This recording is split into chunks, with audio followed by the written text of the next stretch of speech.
After makeup আমরা জিনিসটাকে clean করার জন্য ব্যবহার করব কোকোনাট অয়েল আর কাঁচা দুধ। ঠিক আছে, তো কী করে ব্যবহার করব?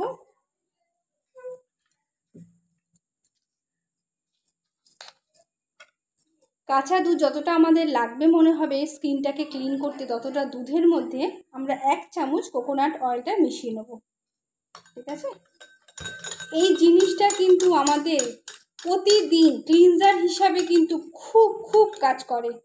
মানে প্রতিদিন রাতে আমরা যদি কোনো রকম নাইট ট্রিটমেন্ট করার আগে বলে না যে ক্লিনজিং সবসময় ডবল টাইপ মানে দুবার হলে ভালো হয়। একবার তো আমরা স্কিনটাকে আমরা ধুয়ে আসছি, সেটা ক্লিন হচ্ছে, তারপর যদি আমরা এই জিনিসটাকেও যদি ক্লিন করতে পারি, আমাদের এই স্কিনটা কিন্তু প্রচণ্ড হাইড্রেটিং হয়ে যায়। এর ফলে এটা না ফ্রেশ ফিল হয়।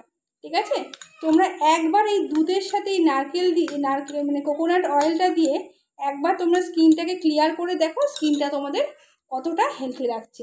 তার জন্য বেশি কিছু করতে হবে না, একটা কটন দিয়ে আমরা এই তুলোটাকে একটু ভিজিয়ে নেব। ভিজিয়ে নিয়ে আমরা আমাদের স্কিনটাকে এভাবে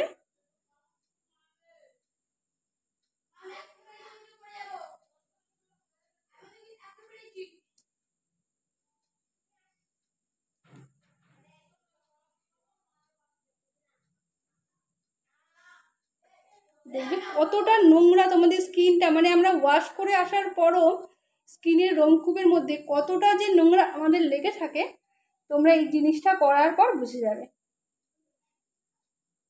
দেখতে পাচ্ছ, এটা ভালো করে ক্লিন করার পর তোমরা একবার ফ্রেশ জল দিয়ে মুখটা ধুয়ে নেবে। ঠিক আছে, তাহলে তোমাদের এইটা কেমন লাগলো আমাকে জানিও। যদি খুব ভালো লাগে অবশ্যই একটু লাইক শেয়ার করে দিও।